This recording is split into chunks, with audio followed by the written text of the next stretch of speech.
Welcome to this explainer. Right off the bat, I want you to just take a second and imagine being perfectly, entirely content. But there's a catch. You are in absolute darkness. You've got everything you need to survive sitting right there in front of you, but your horizon, it's completely limited. Now, it feels safe, right? It feels like home. But is it actually the whole picture? Because think about it. If you lived your entire life at the bottom of a dark well, what kind of world would you actually see? You'd only really know the damp stone and the shadows and maybe a tiny little circle of light way, way far above you. And the crazy thing is, you wouldn't even know you were missing anything because your highly limited point of view would literally feel like the entire universe. So today, we're exploring a brilliant classic fable that really forces us to examine our own literal and metaphorical wells. Okay, let's jump right into Section 1, The Comfortable Little Well. So, let's meet our main character, right?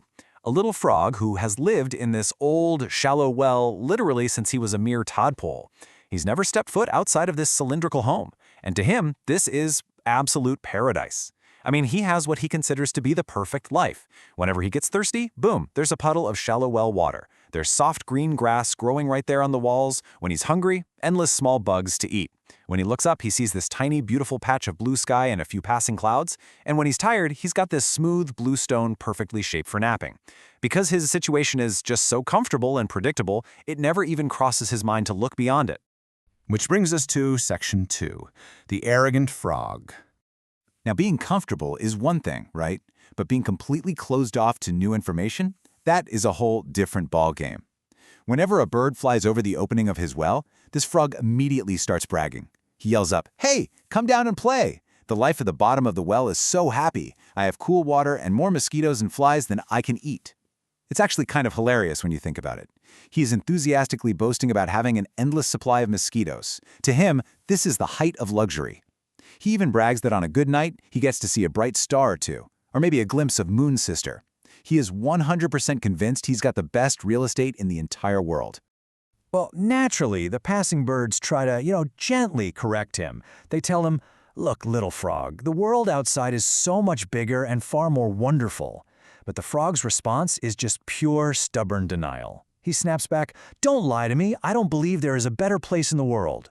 He absolutely refuses to even entertain the idea that his reality isn't the only reality. And eventually, this arrogance makes him so annoying that the passing birds just start ignoring him altogether. And there he is, left wondering why nobody wants to visit his amazing little puddle. All right, moving on to Section 3, A Forced Flight. So, eventually someone has got to pop this arrogant frog's bubble. And that brings us to a visiting yellow bird. Now, for 6 entire days, this yellow bird just sits at the edge of the well and listens. Days 1 through 6, the frog does his usual routine, right? He dances around, points at his bluestone, and just brags endlessly. "Quack, quack, quack, look at my amazing mosquitoes, look at my puddle." And the yellow bird just nods in silence. But then, we hit day 7. The yellow bird finally snaps. He asks the frog one last time to come see the world, the frog refuses again, and the bird just decides, "Okay, I've had enough." Without any warning whatsoever, he dives down, grabs the frog by the leg, and aggressively launches straight up into the sky. Suddenly, the frog is ripped right out of the damp darkness. His eyes are absolutely seared by this blinding, strong sunlight. He is soaring upward, totally panicked, yelling, trying to make sense of a sky that is completely boundaryless. It's a sky that's just way too immense to even begin to comprehend.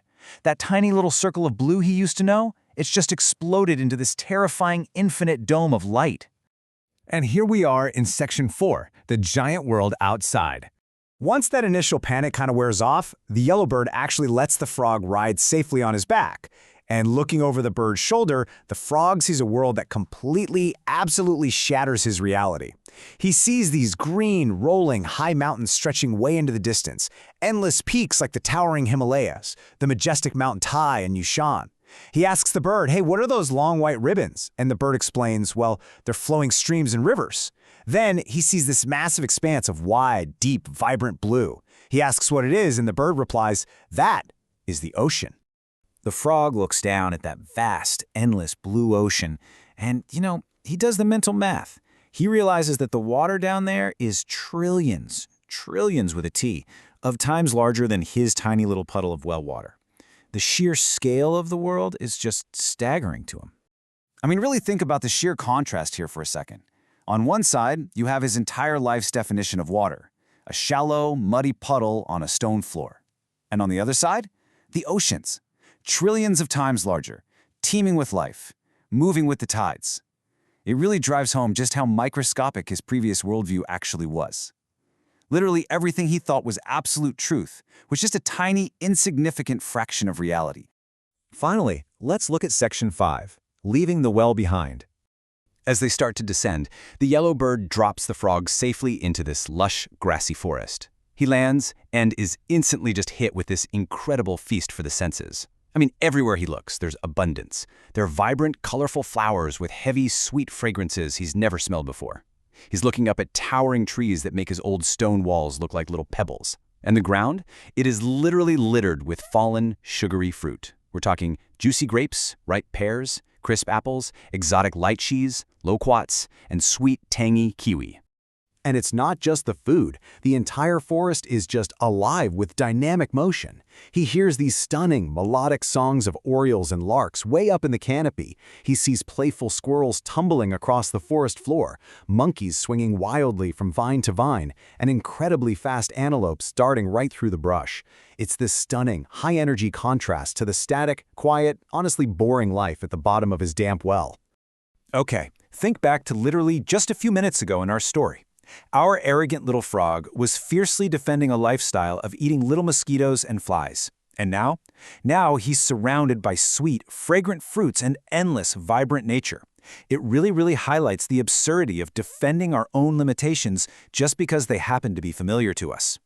Eventually, the frog makes his way over to a beautiful pond. He hops onto this large, waterproof lotus leaf, and the pacing of his heart finally slows down. He just sits there, floating peacefully on the surface of the water, watching these beautiful fish swim beneath him. He feels a cool, gentle breeze wash right over him. For the very first time in his entire life, he is experiencing true freedom. No walls, no ceiling, just endless possibility. So the yellow bird flutters down next to him and asks, "So, is the outside world big and beautiful?" And the frog, completely stripped of all that old arrogance, looks up. With just genuine, humbled gratitude, he says, "Thank you. If it wasn't for you, I wouldn't know the outside world was so beautiful." And in that exact moment, he makes a firm decision. He is never, ever returning to that old, dark well again. So as we wrap up this explainer today, I really want to pivot this directly over to you. We can all sit here and laugh at the frog for bragging about mosquitoes in a muddy puddle, but the real truth is, we all have our own wells. So what comfortable little well are you currently refusing to leave? Is it a stagnant job? Maybe a limiting belief about your own capabilities, or just a routine that keeps you feeling safe but completely prevents you from growing? But perhaps even more importantly, who is the yellow bird in your life? Who is that mentor, that friend, or maybe even that really challenging situation that is aggressively trying to pull you out into a bigger, brighter world while you are just stubbornly clinging to your bluestone? Take a lesson from the frog today. Let go of the illusion that your current comfort zone is the entire universe and let yourself be dragged into the sunlight. Because you might just find that the ocean is waiting for you.